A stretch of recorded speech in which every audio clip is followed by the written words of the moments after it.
First, giving all praises and honor to God. It is such a blessing to be here. And forgive me that I didn't have on blue and green, but I was in the thick of working on this upcoming election, and I missed the memo. So I apologize. I do have on my blue ribbon, thanks to Deborah. First of all, let me say this, Pastor, before I get into that. Sitting there and looking at and listening to our youth today, I couldn't help but reminisce how I started here as a little girl, sometimes sitting on the front row. And it all started here at Mount Olive. And here I am, a state senator today. But Mount Olive helped to get me prepared. Because I was up there in that junior choir. I was up there in that youth choir. And then the gospel chorus as we grew older. And they trained us. They pushed us just like they're doing now to lead songs, to speak. I remember one time when I bribed she had to bribe me, Miss Dorothy Robinson, to speak for Youth Day one day. That's after I got to be a teenager, that she had to make me a chocolate cake if I spoke. I really felt bad about that as I became an adult. But I am so proud of all of you. Continue to stay in the church and continue to honor and mind your parents and the adults here. Because there were people like Reverend A.J. Stokes and Virginia Poe and Lorraine Spencer and Mrs. McCarroll, where is she? And Dorothy Robinson, Maddie McDaniel, John Autry. I could go on and on. But it was that village that helped make me into the woman that I am today. Because you don't know what God has for you. You don't know what he might call you to do one day. But always know that every step of your journey, you're being prepared for that. So, Mount Olive, I love you, and I thank you for what you have done for me and made me into the woman that I am today. And, of course, I have to give honor to my mama. She was not a formally educated woman, but she was one of the smartest women I knew. So make sure, young people, that you stay close to the church and close to your parents. Thank you. This election that's coming up on November the 5th, it is truly, truly an important. I know you got me. Yeah. Yes, sir. He always has had me saying he gonna have my son on next Tuesday. This election is so important, y'all. Y'all have heard since the Trump era, I just have to say it. There has been so much division and hatred in our country among us on the national level, the state level, the local level. Everything is about partisanship. Yes. And you against me, us against them. That's not what God intended. Absolutely. Just as it was spoken today, we're supposed to love each other. I don't care what color you are, what your religion is, what your partisanship is in terms of politics. We're supposed to love each other. And whatever differences we have, give it to the Lord in prayer. Surrender it to him as this word is spoken today. I believe that God has taken us through something. I'll never forget in 2016 when Trump was running against Hillary Clinton. And it looked like Hillary Clinton was just going to go in there with no problem. We were all excited. And then it's something in my spirit said to me that it's not going to happen that way. I said, oh, my God. I have an eerie feeling that Trump is going to win this election. I said, but, Lord, I know that you're in control.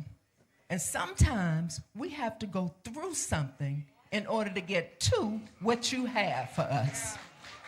And truth be told, y'all, we've gotten lackadaisical. We've taken things for granted. We've taken advantage of things. We think we have arrived.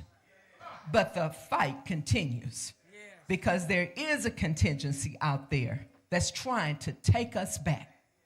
Yeah, for sure. So we come to this time, and my son Shamari is running for Congress. As you know, this is a newly drawn congressional seat.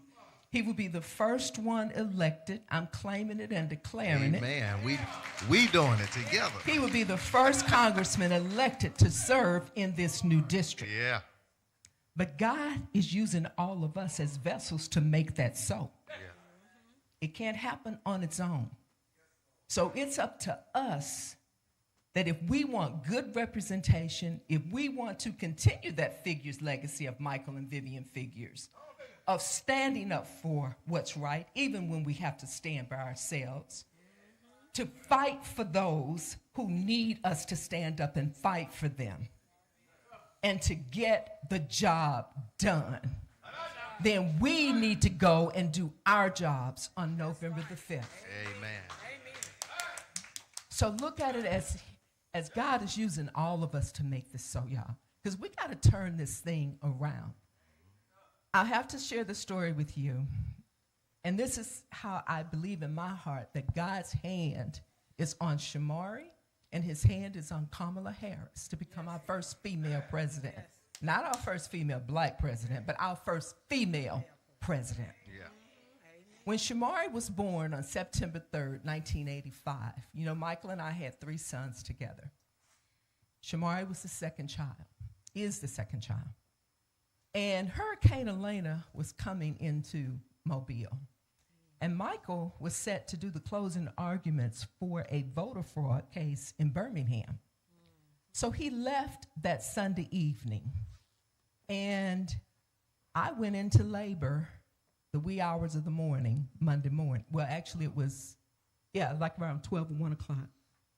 So he was there, which meant that he was going to miss the birth of this child. But it is so amazing to me.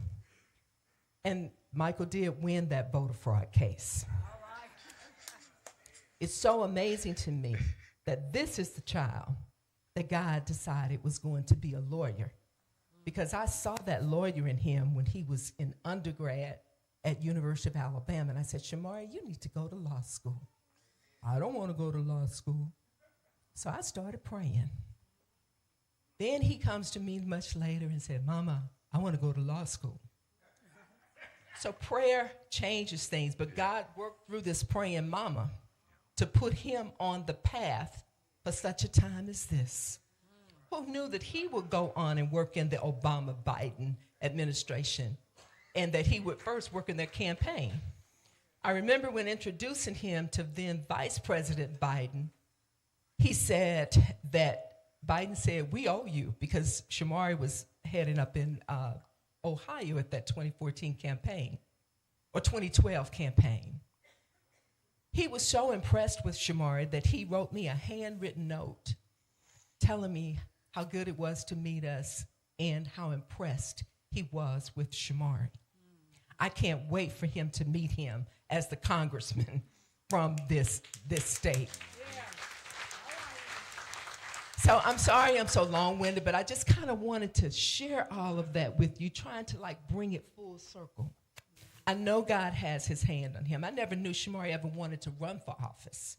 But when he told me he wanted to, I knew and believed then that he would win. Although there were 50 candidates in the race, I still believed that he would win. And for him to go there with Kamala Harris, which I believe God's hand is on her too. She is the most qualified person to ever run for president of the United States.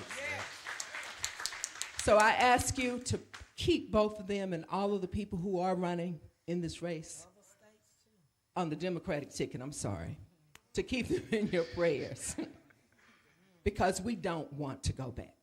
So I need you all to go to the polls. I need you all to take this election important. That is the most important one ever, because God knows if Trump gets back in there, we will be headed to a dictatorship. Yeah. Yes. The freedoms that you know today, just the little minor ones, you won't have them anymore. It's true. And just like from his mouth he said, this will be the last election that you will vote in. He meant it. The boy is crazy, certifiably crazy. Yeah. But your vote has the power to make the difference. Yeah. So I thank you, I love you, and thank you, Pastor Johnson, for giving me this opportunity. Yeah. Yes, ma'am. Yes, ma'am.